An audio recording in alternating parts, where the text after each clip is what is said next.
Yo, peace was good. Listening to so my CD collection. This is part 44. Picked up a couple of albums like last week. It's not much like I usually get. Usually I be having like in the teens, but I copped like six of them. You know what I mean? At FYE, a couple of FYEs that I went to that I saw that some CDs I needed in my collection.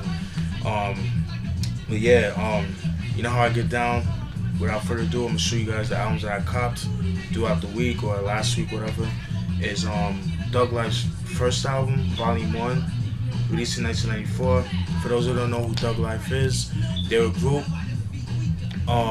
which like one or two members are from New York and the rest are from Cali. And that's Tupac's group, Doug Life. This is before that Outlaws became into fruition. And the members consisted of members of Tupac himself, obviously, rest in peace. Stretch from Life Squad, Mo Preem, who's Tupac's stepbrother. Mo Preem. Macadocious, Kato, and Rated R. 6 members. All right. This album, I really like this album a lot. It's pretty good.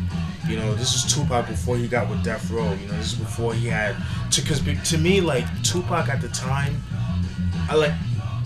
to me Tupac at the time before he joined Death Row had like an ill sound. He had like a dope. It was like a mixture of West Coast and East Coast. He had like a mixture of East Coast and West Coast kind of vibe. You know what I mean? Like he kind of catered to both coasts because he's from New York. A lot of people don't know that, or you guys should know that. But singles off this album are "Shit Don't Stop," which they do have a video for. "Pour Out a Little Liquor," which was like the biggest single off the album, which a lot of people know about that song. "How Long Will They Mourn Me," featuring Nate Dogg, rest in peace to Nate Dogg, and "Cradle to the Grave," which they all have videos for.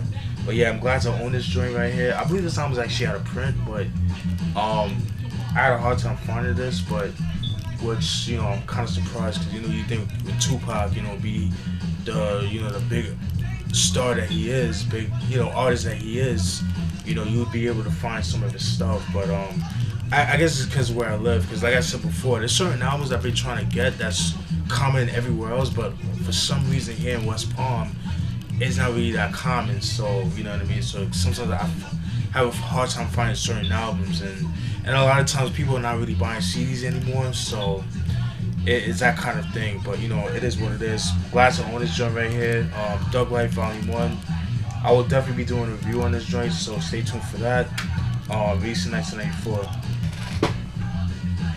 Souls of Mischief, Bad in Practice, off their first album, 93 Till Infinity. Very dope album, by the way. Alright.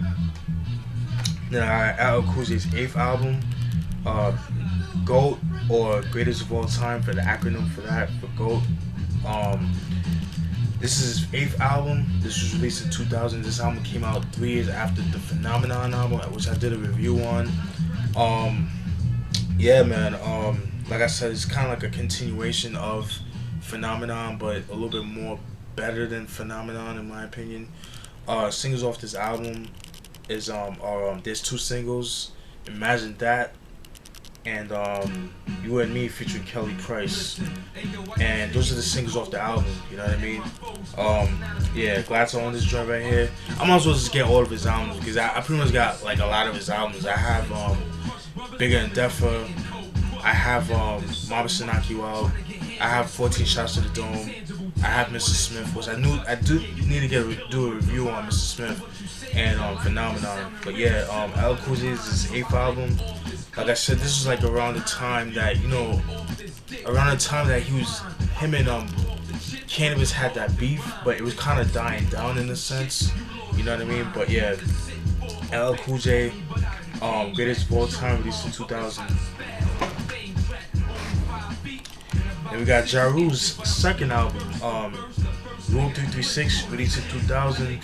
For those who don't know who Ja Rule is, you guys should know who he is. He's an MC from Queens, New York.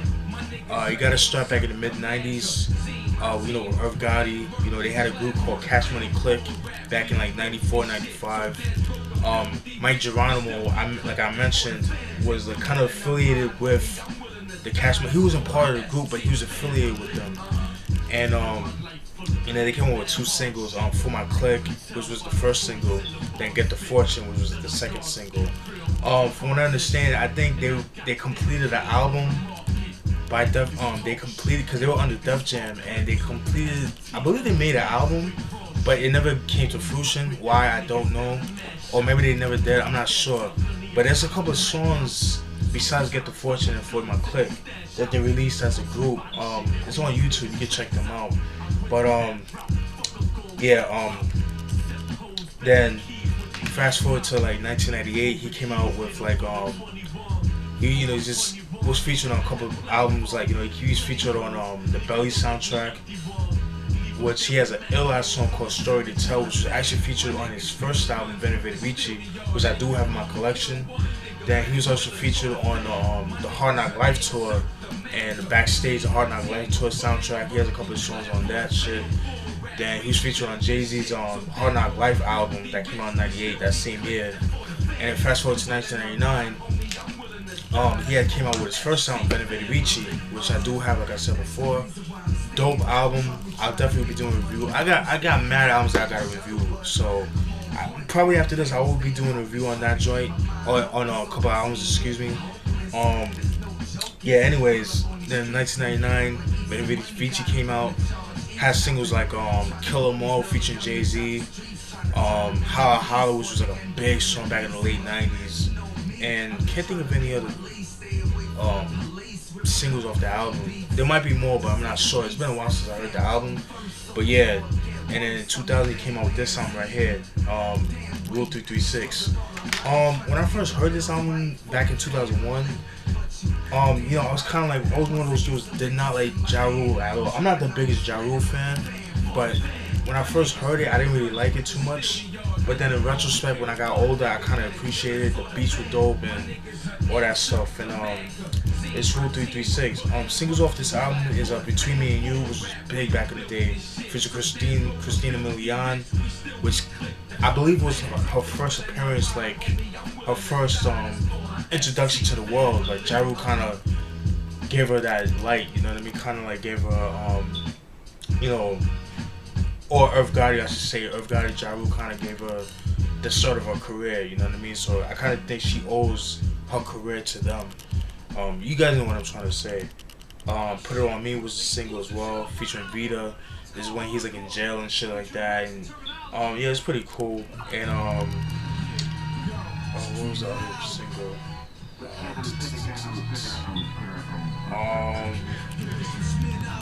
I believe Die was a single too. It was the one when he was like in a funeral, and like some dude snatched a chain out of somebody's neck. He died from that, and I forgot the name of the song because like I said, it's been a while since I heard the album. But yeah, Rule 336, released in 2000 by Ja Rule. Alright. Then this, excuse me, this album I've been trying to look for years, and I couldn't find it for the life of me, but I finally found that shit. And it's Black Moon's third album, Total Eclipse, released in 2003. This was 4 years after their Warzone album, which I do have in my collection.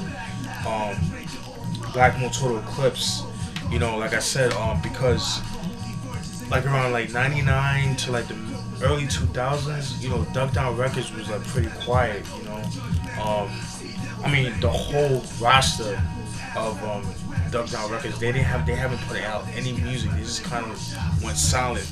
But then it seemed like around 2002 is like when they came back with the Boot Camp Click album. I forgot the name of that shit. It's the one where like they had like all basketball jerseys and shit like that, dressed like basketball jerseys like from the 70s and shit like that. And I forgot the name of it. I think it's called And It Was Chosen, some shit like that. You guys know what I'm talking about. That was when they first came back out, back in 2002. Excuse me. And then 2003 they came out with this album right here. You guys should know who Black Moon is. Members, DJ Evil D, the Beat Miners, DJ Evil D, Mr. Walt, 5 Foot Accelerator, and Buckshot Shorty. Alright. Singles off this album are I believe is what's the single? Shit, what is it? Stay Real.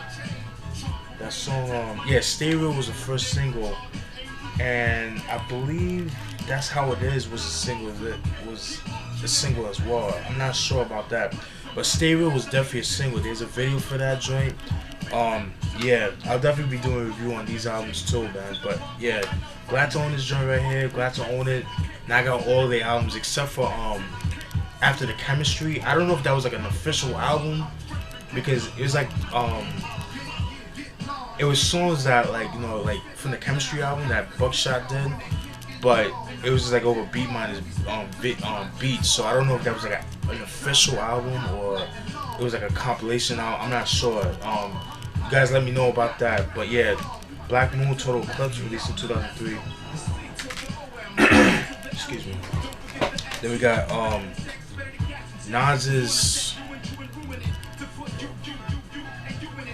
I believe this is his 7th album, Hip Hop Is Dead, released in 2006. Everybody should know who Nas is. He's definitely one of my favorite MCs of all time. But he does piss me off from time to time. Yeah, excuse me. Every now and then he kind of pisses me off because just some of the shit that he says and cosigns it just pisses me off. But yeah, this is like a big album for him. Known for singles like Hip Hop Is Dead, Black Republican featuring Jay-Z. That was pretty big because at that time, like Nas and Jay-Z, they were kind of the beef kind of died down, but people was kind of wondering were they still beefing, and so with Black Republican, they kind of answered everybody's like, yo, we get along, let's do this hip hop shit, you know what I mean? And that's when you saw them at Madison Square Garden, or I forgot the arena they were at, and then that's when they pieced up and shit like that, and that's when they performed Black Republican, and excuse me, and then that's when they had the MTV interview that they had where Nas was rocking like the Nike sweatsuit from the 90s, from the early late 80s or early 90s, that dope shit, and that shit. And that's pretty much shit, man. Nas Hip Hop Is Dead, released in 2006. And last but not least, Redman's latest album, Reggie, released in 2010. Everybody should know who Redman is. Definitely another one of my favorite MCs of all time. Yeah, this was like 3 years after his last time that he put out Red Gone Wild, the album, and like I said, he was on a hiatus. They came out with this joint right here. I believe there's a couple singles off this album. I believe it was Def Jammable. There was a video for that. I believe Mike Lights Camera Action was a single too. Can't think of any more. It's been a while since I heard this album, but Def Jammable was definitely a single too. And that's it, folks. That's it for the CD collection. I hope you guys enjoyed that video. I'll definitely be doing a review tonight or today, sometime today. If I don't do a review tonight or today, guys, have a wonderful, happy Thanksgiving. For those that don't celebrate Thanksgiving, because I'm pretty sure there's a couple of my subscribers that don't celebrate Thanksgiving. But for those that don't celebrate Thanksgiving, have a great day. You know what I'm saying? Just keep doing what you do. Stay positive. Don't do nothing crazy, so I can hear from you guys again. Hear you guys feedback and all that stuff. Thanks for the support as always. So stay tuned for more joints. Peace.